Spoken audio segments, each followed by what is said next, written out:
through what we call the senses, the hearing, the tasting, the smelling, the feeling, and then the seeing, sight. We said 95% of the information that goes, actually 80% of the information that goes to the brain goes through the human eye. So that's what we had a little bit of last Sunday. And then we're also in position to talk about what we call the extrasensory perception. We say that besides the 5 senses that humans use, besides the sight, besides the smelling, besides the hearing, besides the touching, and besides the tongue or the tasting, there are also some other senses that we do have as human beings, and so many other mammals, by the way, also have them. And we refer to that part as what we call the extrasensory perception, ESP. Now, extrasensory perception, we talked about the perception that goes beyond the usage of the 5 senses that we are so much aware of. The 5 senses I've just mentioned them: hearing, tasting, using the tongue, seeing, using the eyes, and then feeling, using our skin or the hands, and then hearing, using the ears, and then tasting, using the tongue, seeing, those are some of the 5, those are the 5 senses. But you also talked about what we call the extrasensory perception. And then in the extrasensory perception, we talked about telepathy, we talked about telekinesis, we talked about clairvoyancy, we talked about precognition, and then we talked about retrocognition. We talked about a little bit of other forms of perception, and then we were in a position to explain or define them, each one of them, and how they do operate. And then still last Sunday, we talked about the difference between what we call conception and perception. Now, what we call perception, like we said last Sunday, is how we pick information from the environment. Now, all these senses that I've just talked about, the eyes, the nose, the tongue, all of them, they so much pick information from the environment. That's what we call perception. Now, when that information is received by the brain, and then we have what we call conception. So perception is a sensory activity, and then conception is a mental activity. So in other words, conception is a cognitive kind of activity. In other words, when information is picked from the environment, that is what we call perception. When a human being is trying to understand exactly what they've been positioned to perceive from the environment, in other words, the process of making sense out of what you've seen, out of what you've tasted, out of what you've felt, out of what you've tested using your tongue, out of what you've heard using your ears, that is what we call conception. So perception is sensory, and then conception is mental. In other words, the brain comes in to break down the information that you've been positioned to perceive using the senses. So that's the difference between what we call conception and perception. And then we also talked about, we used an illustration of an iceberg. I don't know if our producer can have a little bit of that image that we used last week. We talk about the iceberg to show the different levels of perception. We said at conscious level, what we're in a position to perceive, to take in as human beings at conscious level, that is a little bit very, very limited, and it only goes by 5%. Why? Because our survival instincts are so more powerful than our conscious process. So the consciousness is very low. So the producer should be in position to look for that presentation of the iceberg that shows the tip of the iceberg. And we give an example of how the Titanic was in position to crash. The Titanic is one of the illustrations that we used last week. So we said Titanic crashed in 1912. It was a very, very big battle. A very big vessel that was traveling from the UK. I think it was traveling from Southampton, that is the United Kingdom, and then it was moving towards New York. But when it reached into the Northern Pacific Ocean, it crashed after hitting what we call an iceberg. Now, the outlookers that were so much hoping the ship captain and all the sailors to see that they don't get into serious accident, they were in a position to see the iceberg. But what they were in a position to see was just a tip of the iceberg. The biggest part was down in the waters. So when the pilot or when the captain of the ship tried to dodge the tip of the iceberg, Titanic hit downwards, because we said the Titanic was a little bit bigger. It was a very big vessel. It was almost 800 meters. That is almost the size of 800 football pitches. You know, that's how big it was. So when the pilot was trying to sail through, he used to dodge, he aimed at dodging the tip of the iceberg. Little did he know that as he was dodging using the tip, the downer part of the iceberg was hitting. So after hitting, using the middle part of the iceberg, the Titanic started, water started entering into the Titanic. And then after entering into the Titanic, definitely the behind part of the Titanic started pulling the front part of the Titanic. That's why it crashed in 1913, around that time. So we so much talked about it last week to show how how human beings get into mistakes. Now, by the illustration of what we talked about last week, what we're in a position to say is that when someone talks about a mindset, most of us have a lot of myths and misconceptions. In other words, our understanding of how the brain machinery operates is very, very, very limited. So that's why we're in a position to come out and say that maybe let's shed more light so that people can understand exactly what is happening inside the brain machinery. So I'll pick it up from there. Still, we talked about the differences between what we call the conscious part of the brain and then the subconscious part of the brain, or subconscious part of the mind and the subconscious part of the mind. I just want to make this a little bit clear that when I talk about the mind, I'm referring to the operations of the brain. Whatever the brain does, whatever the brain executes, whatever the brain implements, that is what we call the mind. And then the brain refers to the biological organ that we have as human beings.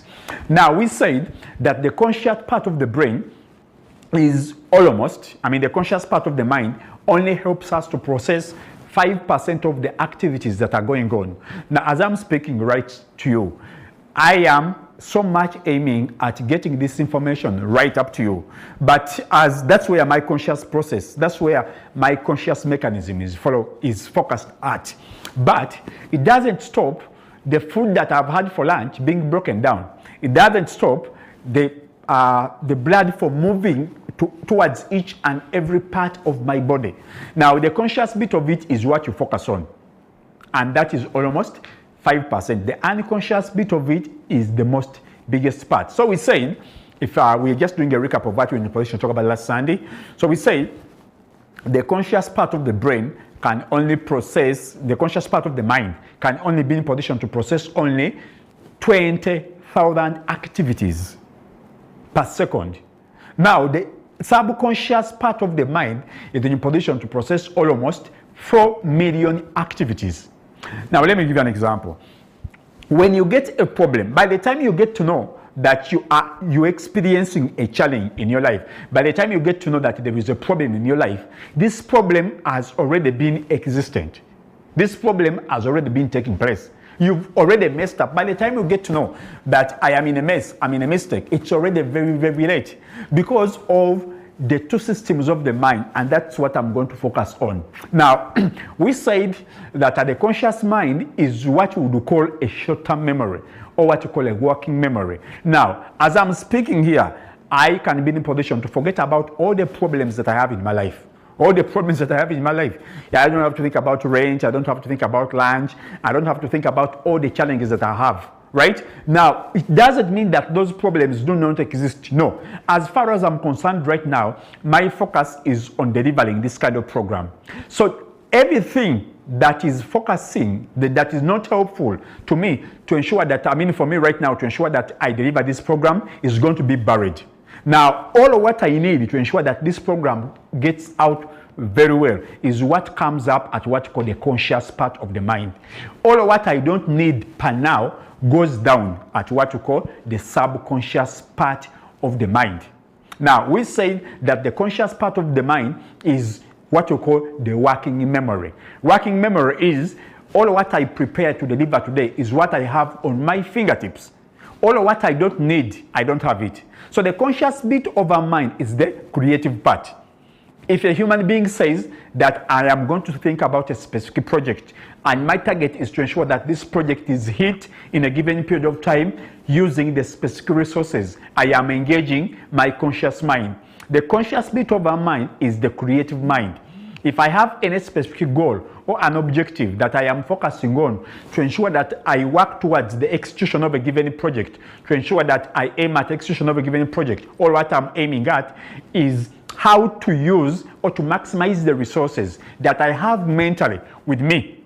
Now, like I've said, the conscious bit of our mind, or the conscious part of our mind, only processes almost 20,000 bits of information per second. Let me give you an example. In a given day, a human being gets involved in making daily activities or daily decisions. By the way, in a single day, the conscious part of your mind can be in a position to get engaged in processing between 30 to 40,000 decisions. I don't know if you get what I'm saying. What we choose to focus on, what we choose to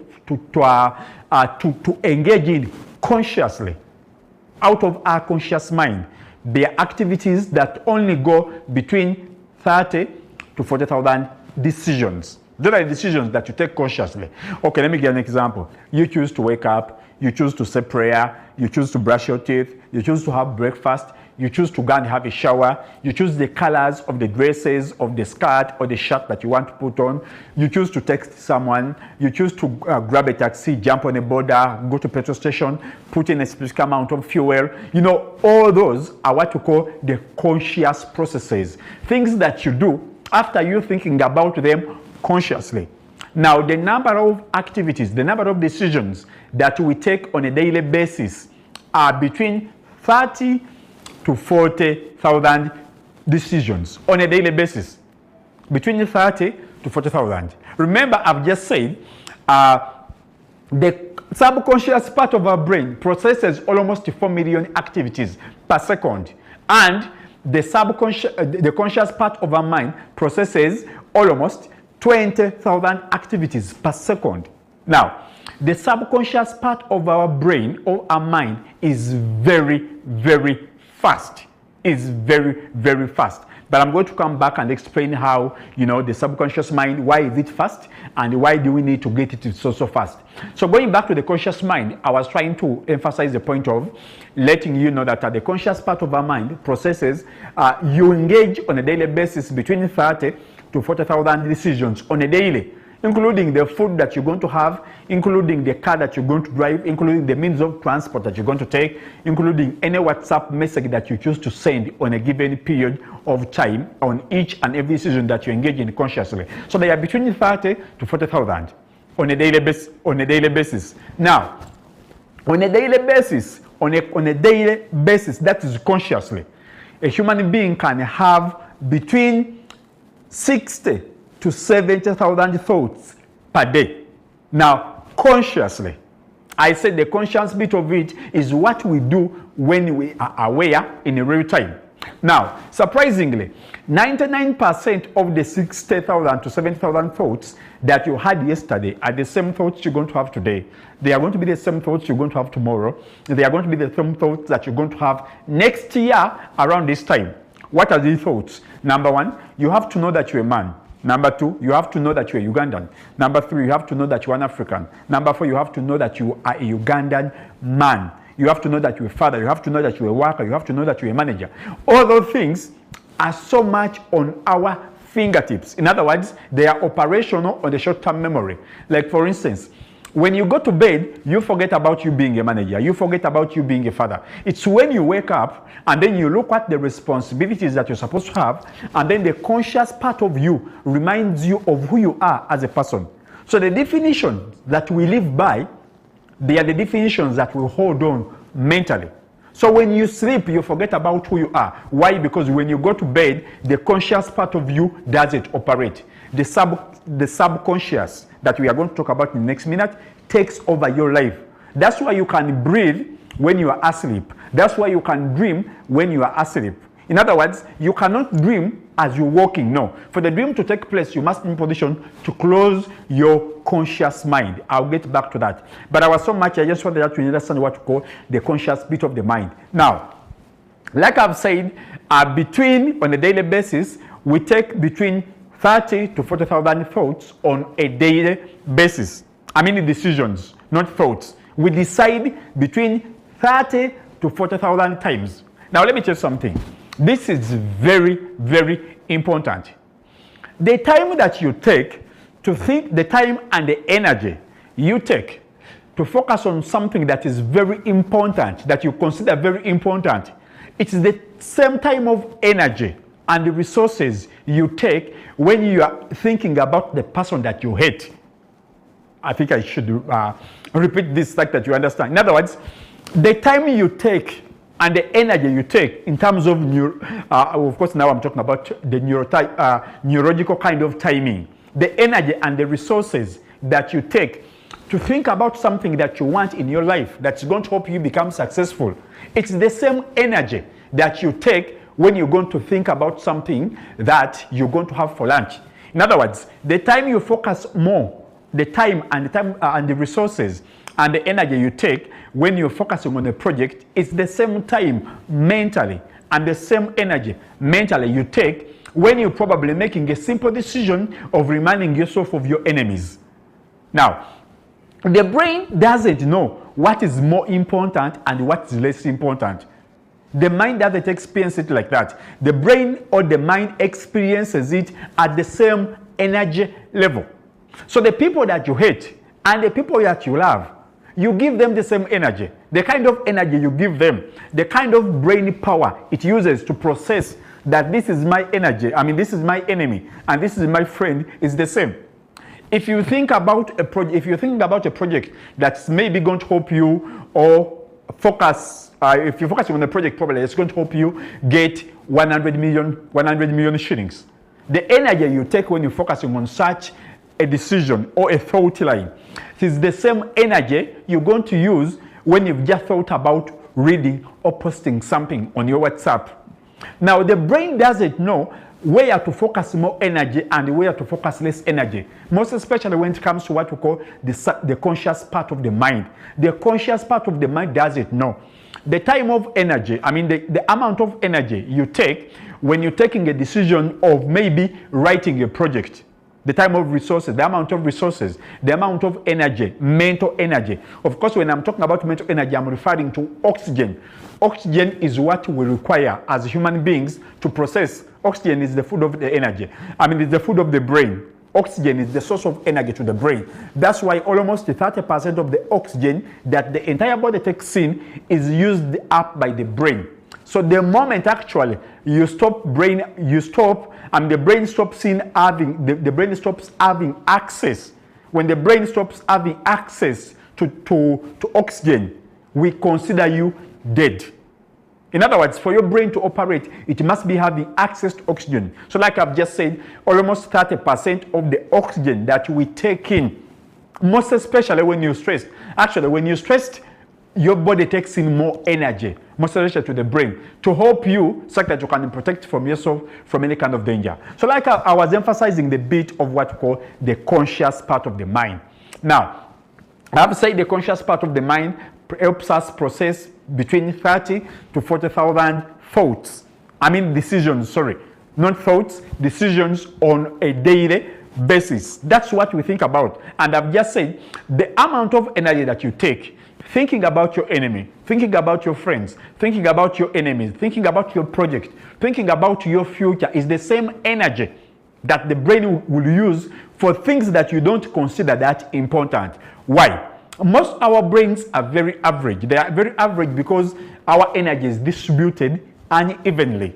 It's distributed in what we call in an even kind of approach. The brain is evenly distributed. So in order for us to help ourselves learn how to focus our mind, you need to get a little bit of some training, such that we can go from that kind of average processing, such that we can learn on how we can focus our energy on things that we consider very, very important.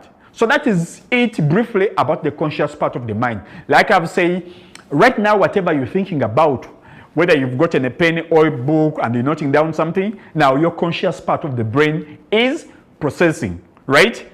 if you're understanding, if you're trying to Google, maybe trying to verify what I'm saying right here, you are engaged, you are physically engaged, and you are mentally engaged. Therefore, your brain is focusing on whatever that I'm trying to let out here, meaning that you're processing information more using what you call the conscious part of the brain, or the conscious part of the mind. Like we've said, this is what we mean by what we call the conscious mind. Now, briefly, that's what we can. So the conscious part of the mind is the conscious, is at the creative center of a human being. It is where we have aspirations. We don't only get creative at the conscious mind. It's where we have aspirations from. You look at something and you admire. You look at something and then it awakens the dreams in you. So the dreams, the aspirations, and the desire, and the goals, and the targets that you want to hit as human beings, or specific projects that you want to have as human beings, they are all processed using what we call the conscious part of the mind. What about the subconscious part of the mind? Like we've said, the conscious part is only 5%. Okay, some people might argue that maybe we might be in a position to go beyond 5%, but the research that is available so much emphasizes that we are we live our lives too much in the subconscious part of our minds. Now, let's look at the subconscious part of their minds. The subconscious is very simple as well. Like we've said, the subconscious is almost 95%. What is the subconscious? The subconscious is the seat of our emotions. All emotions sit at what we call the subconscious part of our mind. What are emotions? Emotions, that's the language of the body. Thoughts or thinking is the language of the brain. Whatever the brain gets involved in, that is thinking. So that's how the brain communicates to itself. Now, how the body communicates, that's what you call emotions. And what are the examples of these emotions that we're talking about? We can talk about fear, love, desperation, worry, disappointment, excitement, ecstasy, depression, stress, anxiety, disappointment, love. All those are what we call emotions. Now, they are survival emotions and good emotions. Now, last time when the position talked about the levels of the brain, and we saw that the brain has 3 levels. I'm bringing this back so that we can look at where our emotions sit as human beings. Actually, not only as humans, but as mammals, because we are animals as well. Now, the brain of a human being is not so different from the brain of a baboon. It's not so different from the brain of a monkey. It's not so different from the brain of a dog. It's not so different from the brain of a cat. Now, all mammals have the same brain structure, but there are some parts that are bigger in human beings and smaller in others. Like we said last time, the brain is made up of 3 levels. It has what we call the frontal lobe or the neocortex. I don't know if our producer can have that image that shows the levels of the brain. We have what we call the frontal lobe or the neocortex. Now that part is bigger in human beings. It's 40% of the entire brain. That's what we call the frontal lobe or the neocortex. It's bigger in humans. Now the second part, the second level of the brain is what we call the mammalian brain or the chemical brain or the emotional brain. Now that part produces the levels of the brain. That part is bigger also in humans. Now the third level of the brain is what we call the reptilian brain. Briefly, let me give you a reminder of what all these levels signify in terms of human beings. Now, like I've said, all mammals have the same brain, but there are some parts that are very specific and they are bigger in human beings and smaller in other animals. Like I've said, the neocortex or the frontal lobe is bigger in humans. It's 40% in humans. It is 20% in apes. It is 17% in dogs. And almost 3% in cats. Okay, let me give you an example. Whatever a 7-year-old child can do in terms of physical activities, an ape can do. Apes cannot go beyond the brain capacity of a human being by 7 years. If that brain is not well developed, apes can do. Just because most of the apes that we have are not trained, but apes are they have that capacity. Now, the dog cannot go beyond the brain activity of a 2-year-old person or a 2-year-old human being. Now, we so much want to say that dogs are very smart. They are not smarter beyond the brain of a 2-year-old child. Now, the only difference is by the time a human being is 2 years, they don't even know how to speak. The fontanelle or the kaompo is still beating. They are not so developed. But the processes that they are getting involved in, that they get involved in mentally, are very, very, very hyper. Because in order, what distinguishes us from other mammals, it's because a human being takes a lot of time to become independent, to get autonomy. In other words, to start living on their own. So like I've said, whatever a 7-year-old person can do, a human being can do, an ape can do, but a trained ape. Now, whatever a 2-year-old child can do, a dog can do. Why? Because the emotional part of the neocortex or the frontal lobe that I've just talked about of a human being, because I've said that the frontal lobe is 40% in human beings, but 17% in dogs. So whatever any person who is 7 years and above can do, dogs can't. But sometimes because we don't know so much of our brain works, we want to say that dogs are smarter than human beings.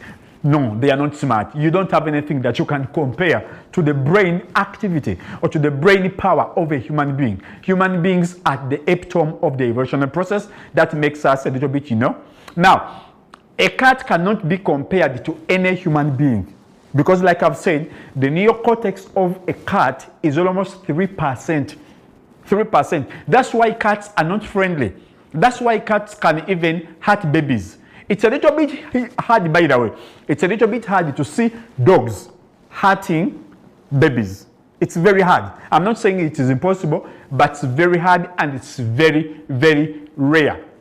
Why? Because the dog can sense that this child is very helpless. Actually, in most cases, dogs instead protect more of the babies than even most of the human beings.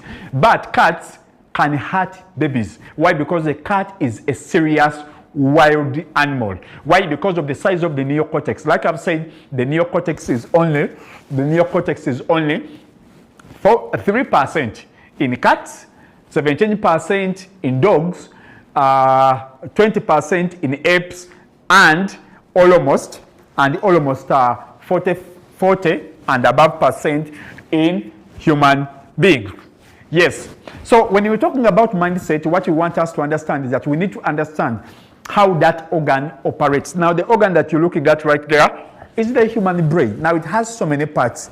I don't want us to go back into biology or the science that we had. Probably it was a little bit boring, and people may not be in a position to get the reality of. Yes, but maybe I can talk about a few parts there so that people can understand exactly what we are talking about. Now, each and every part there has a specific activity. It has a specific activity that I'll talk about. I'll only talk about 3 parts. I'll talk about what you call the reticular activating system. The producer, you can remove the scroll. That green part that you're looking at, we call it the reticular activating system.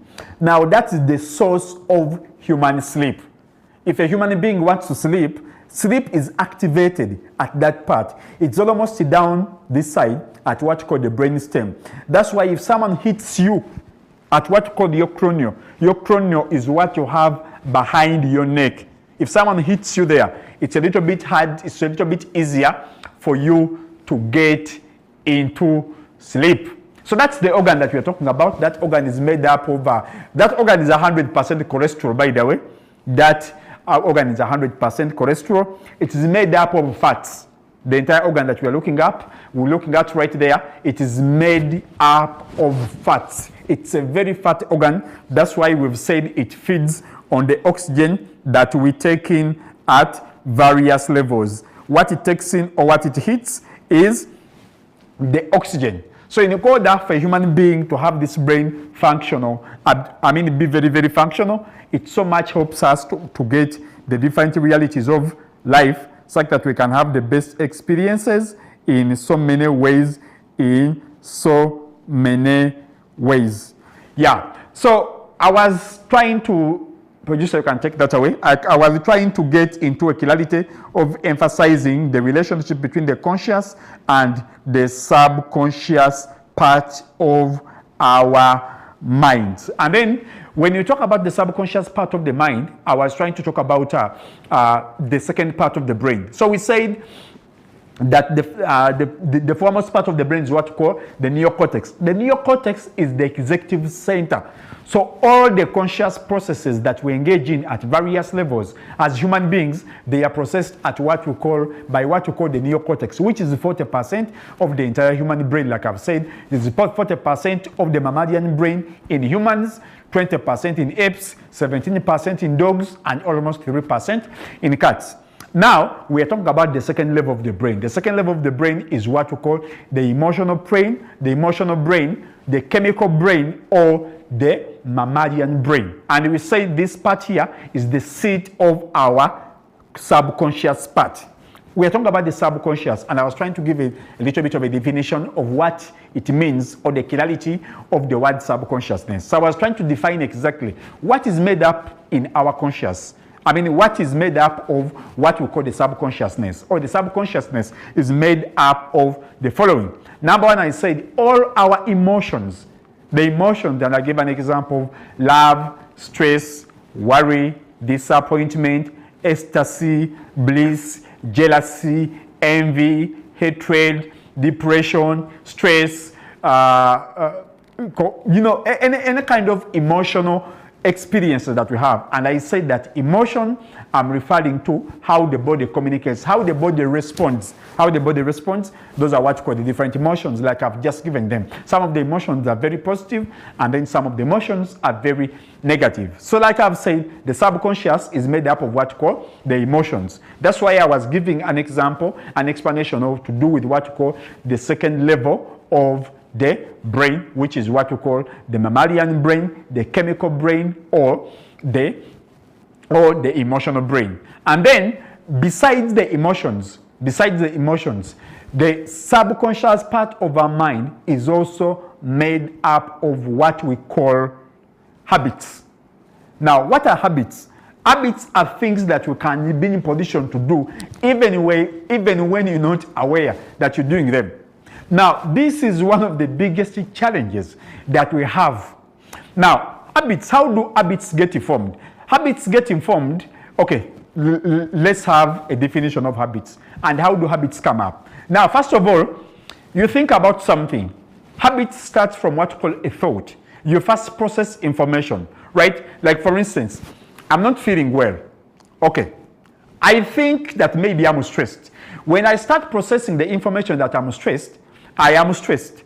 My chemical level of the brain, my emotional part of the brain, my mammalian part of the brain is going to give me an emotion or a feeling. It's first a thought, then from a thought, you go to what we call a feeling. So from a thought, I don't feel right, okay? Now that's what we call a thought. My body is going to give me a chemical. A chemical is an emotion that's going to conquer, that's going to agree with what I am processing. I am not feeling fine, all right? That's what I'm thinking, subconsciously. Now, the subconscious part of the brain is going to trigger an emotion. That emotion, it's the chemical that's going to be poured into my bloodstream. It's the chemical that's going to be poured into my body to conquer or to agree with the thought that I've just had, right? So it is a thought, and then a chemical comes in. In other words, it's thinking, and then an emotion is brought in. So from thinking, that's a thought, to a feeling, that's an emotion. Those are the two levels. Now, from thinking to an emotion, I am going to go into what we call a mood. The mood is having a given state of mind. It can be for a day, it can be for an hour, it can be for 3, right? When someone says, I'm on a mood, or I'm in a mood, there is some kind of mental state that they have, and their body is accepting that mental state to ensure that they have the right definition of what they are feeling. So we first go from a thought to a chemical or an emotion to a mood. Now, this mood can last. In other words, any other person or any other activity that may happen in that environment can be in a position to change your thought pattern. If your thought pattern changes, After you having a thought, an emotion, and then a mood, you can get into some other mood. Meaning that for that mood to change, you must have to think about what you're focusing on. Thinking is a very serious job. Maybe next Sunday we shall talk about thinking, and then you understand exactly how these, make sense on what we are trying to mention about. So like I was saying, so we start from a thought line, or from thinking, and then we go to what we call an emotion or a feeling, and then we go to what we call a mood, right? Now, thinking, emotion, mood. Thought, emotion, mood. But the mood doesn't last. If this mood lasts for a day, now that's going to be recorded. All these are happening between the subconscious and the conscious part of the mind. The consciousness only comes in with a thought, right? The subconscious brings in an emotion, and then my entire body gets into a mood, right?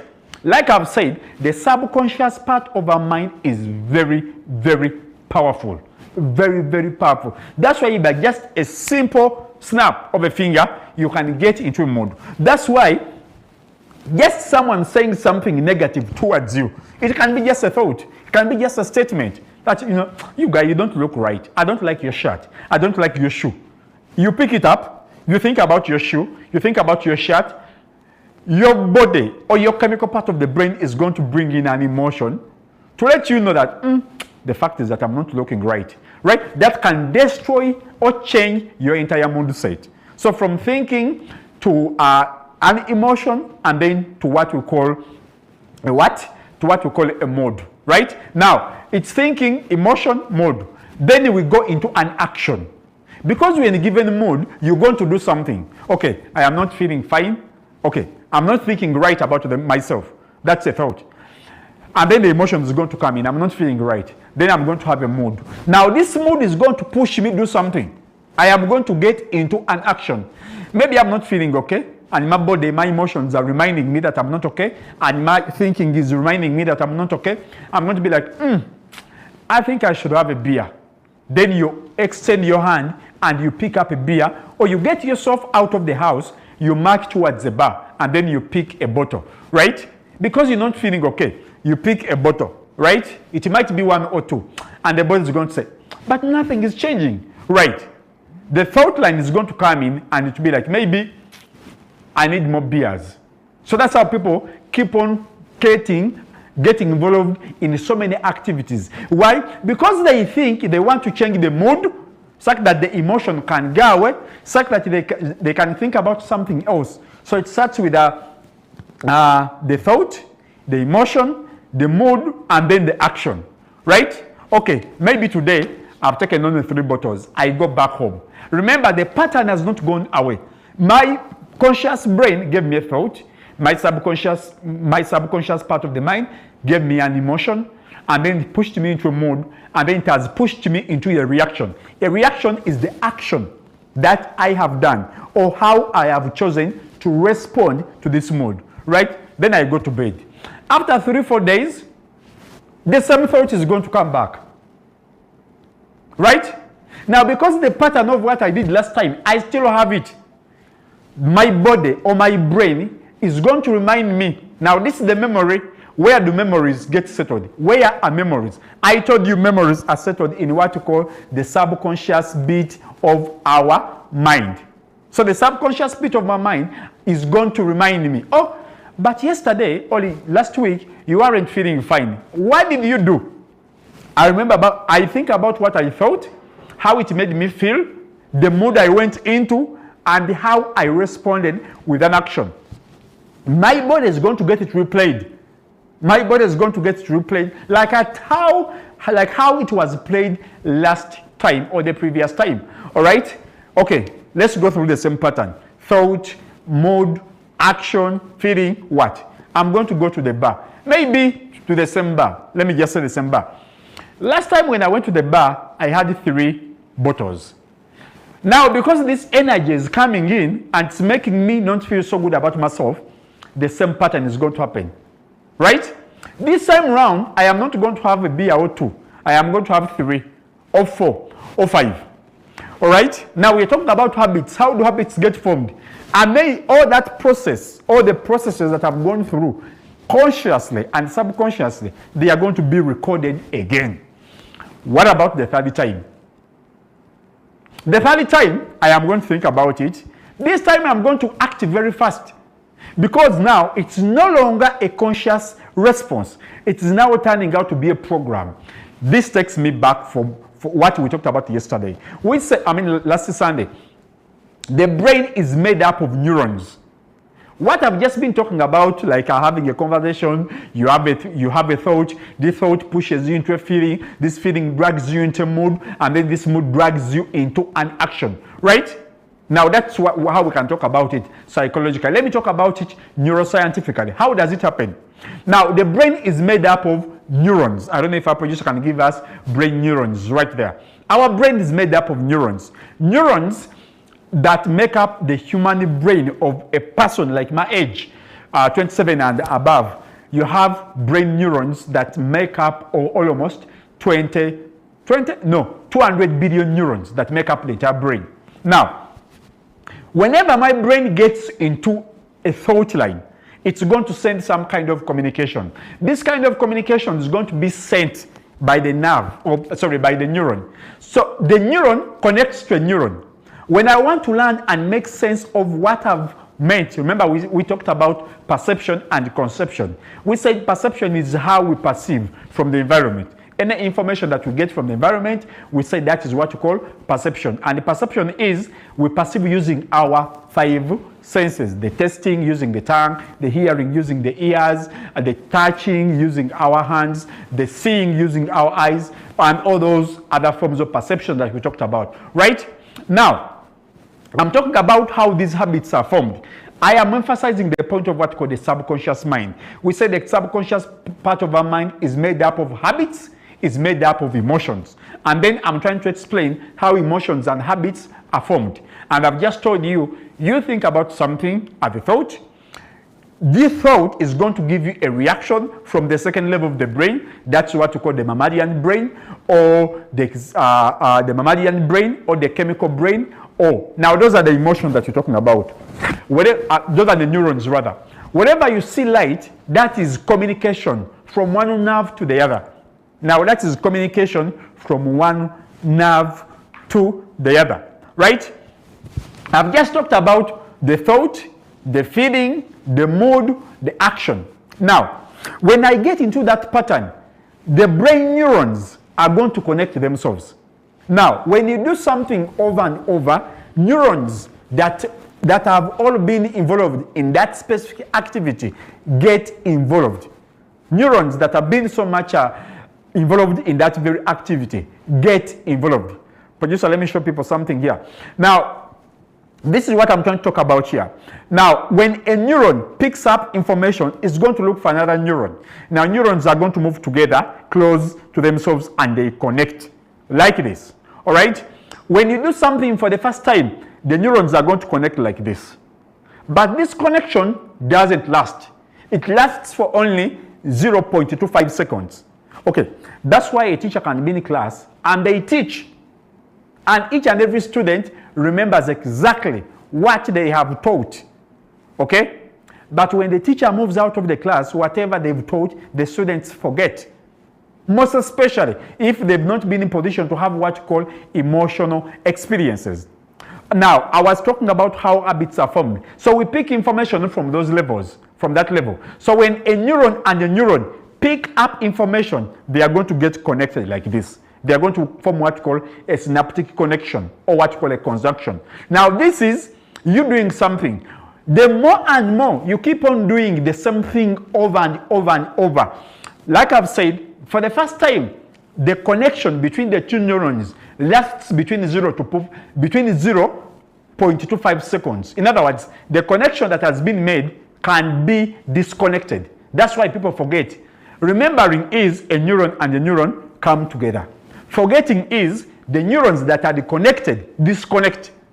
That's why sometimes there are some experiences you will remember so well, vividly, like it was yesterday. Even if it was an experience of 5 years, of 10 years, you can remember that experience so vividly. Why? Because the connection that was between the neurons was too hard. Now, this is what we call the neural connection. Like I've said, when I'm doing something over and over, the neurons that are connected, they stick together. They start moving close to each other. That's why in neuroscience they say that neurons that fire together, they wire together. In other words, they form what you call a network. This network, at this point, at this junction, that is where memories are stored.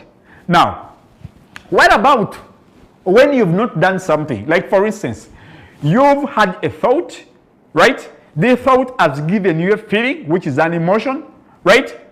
And then you've been pushed into a mood. Maybe you are very happy. Manchester United has won. Bruno Fernandes has given us a goal, right? Now, when you get excited, a neuron and a neuron are going to get together. What are some of the neurotransmitters that help the neurons connect? That's why in a position talk about dopamine hormones. I mean neurotransmitters like dopamine, which is so much activated, most especially in the people that abuse drugs. Dopamine is one of the most dangerous and powerful neurotransmitters that we have in terms of human experiences. Now, dopamine is a reward center. In other words, whatever you do and the body experiences it very well, what the body experiences is when it triggers emotions. Don't forget about emotions. We talked about worry, disappointment, ecstasy, bliss, love, depression, excitement, disappointment, sadness, stress, depression, anxiety. All those are emotions, right? So whenever you do something and the body experiences it in a good way, the body is going to reward you. When the body rewards you, you're going to feel good. You're going to feel good about yourself. You're going to feel a little bit pleased. You're going to have a pleasant kind of experience. You're going to feel joy. You're going to feel excited inside you. Now, that's dopamine. Now, in a real life experience, dopamine is supposed to be brought or established or injected in our systems using two means. Human beings get excited. In a natural state, a human being can only get excited when they eat food and when they are having sex. A human being, the body, only gets excited when they have the food and when they get involved in sex activities or sexual activities. Now, what about people who get excited after taking beer? What about people who get excited after smoking a pipe? What about people who get excited after taking in shisha? Now, this is it. The brain doesn't know what is right and what is wrong. Whenever you put in something that triggers dopamine experiences or that triggers the brain to give you reward or the reward center, when you take in something that opens up our reward centers, one of the most powerful items, substances that so much entice us as experiences is alcohol. Alcohol. Most of the beers that we have, most of the drinks that we have, alcohol and all that, because alcohol is ethanol. Ethanol is food. Beer is made from bananas. Beer is made from yeast. Vodka is made from wheat. Right? So when you take in beer to get a form of excitement, to get your body excited, dopamine is going to get released. But dopamine is getting released not because you put in food, but because you put in a substance that has a food element. Don't forget, wheat is food to the body. Right? Because this body knows exactly what it wants. This body knows exactly the kind of food it wants to have or the kind of food it wants to experience. So when you put in beer, because beer has food content, right?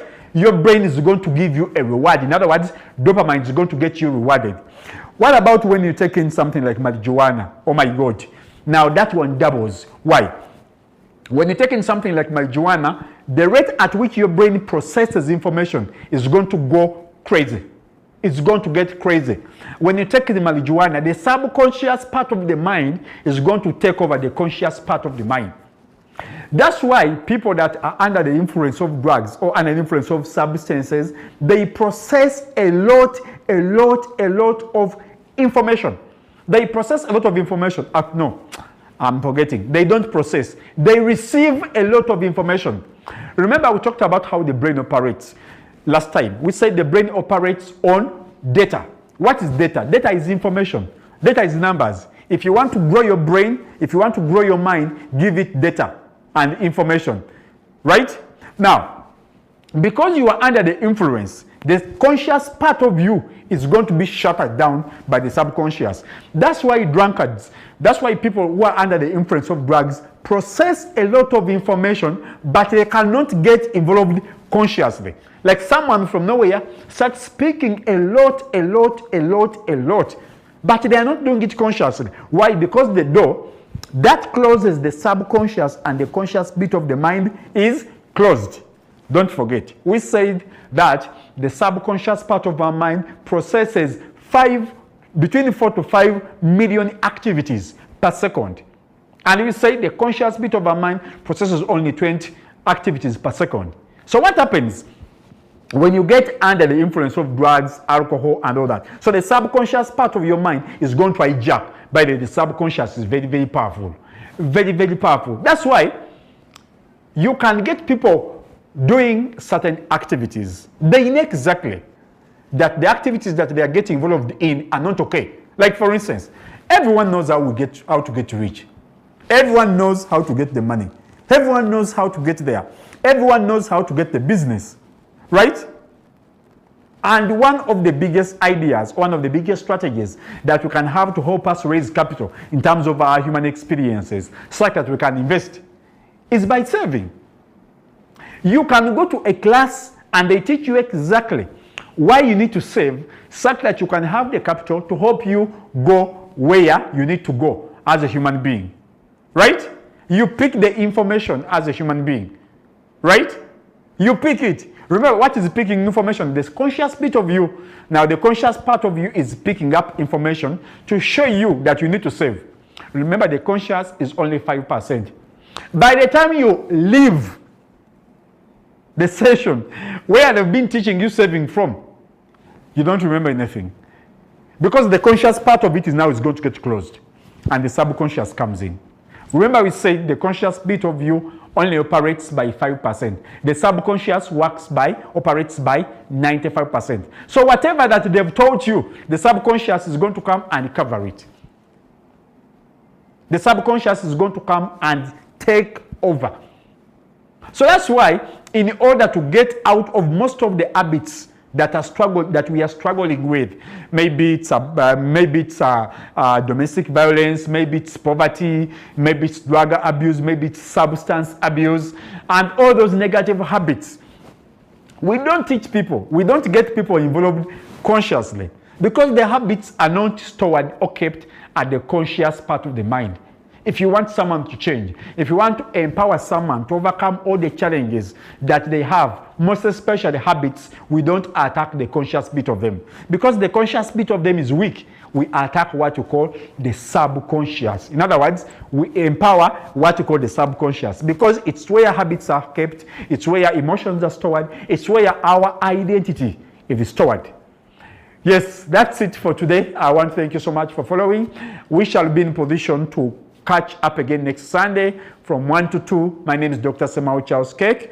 If you want to have more of the discussion, you can join. You can again catch up this program on our YouTube channel and TV1 Uganda. Now this one, in order for you to be in position to make sense out of what you've been in position to have here discussed, you can go and catch this program again on YouTube, on our TV1 Uganda channel on YouTube. You can be in position to have a little bit of this discussion broken down such that we can be in position to continue.